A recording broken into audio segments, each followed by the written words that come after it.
A very undemocratic voting system could gain ground this November. It must be stopped.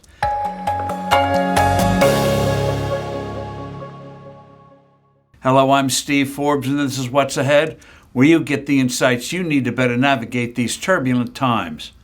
5 states and Washington, D.C. are considering referendums next month that would profoundly change and pervert the way each of them conducts elections.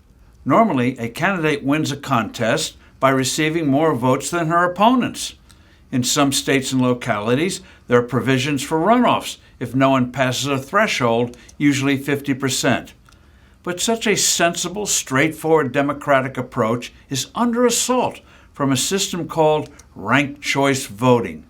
Maine and Alaska have adopted it, as have a number of localities, including Minneapolis and San Francisco. The scheme works this way. Voters just don't vote for their preferred candidate. They also rank other names on the ballot in order of preference, second choice, third choice, and so on. If no one wins 50% or more of the ballots, then the candidate with the fewest votes is eliminated, and his votes are distributed to the second choice pick. The process goes on until someone reaches 50%. Advocates say the system is more democratic. In the real world, it is anything but. The way ranked choice works, a candidate who finished third or fourth in the initial voting can end up winning. How democratic is it if your vote ends up being cast for someone you detest? That can happen the way the system works. A special election in 2022 for Alaska's seat in the House of Representatives saw a Democrat win. She would have lost in a straightforward normal election. This year, 2 Republicans dropped out rather than let a Democrat win in this very red state. In fact, Alaska voters may well eliminate this abomination in a referendum. Take a look at what ranked choice did in Maine.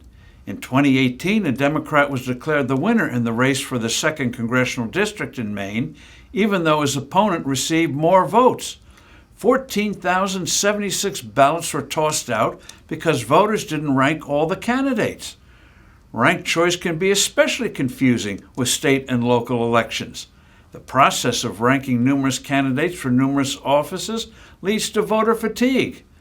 The system can be gamed, especially on the local level where turnout may not be very high. A political party could flood the ballot with other party candidates. Proponents of ranked choice voting claim candidates can win who really don't represent the wishes of the electorate. Well, that's exactly what their system does. Moreover, the cure for candidates getting elected with less than half the votes is an age-old one, the runoff. The particulars of ranked choice voting vary in the referendums in Washington, D.C. and the 5 states of Colorado, Nevada, Idaho, Arizona, and Oregon. All would be worse than what we have now. Ranked choice is a bad choice. That such a confusing, undemocratic scheme could gain traction is indicative of voter frustration and distrust. A big source of deep dissatisfaction is not our voting structures, but rather an increasingly powerful and intrusive government bureaucracy that is suffocating commerce and individuals with rules based on a socialist ideology. I'm Steve Forbes. Thanks for listening. Do send in your comments and suggestions, and I look forward to being with you soon again.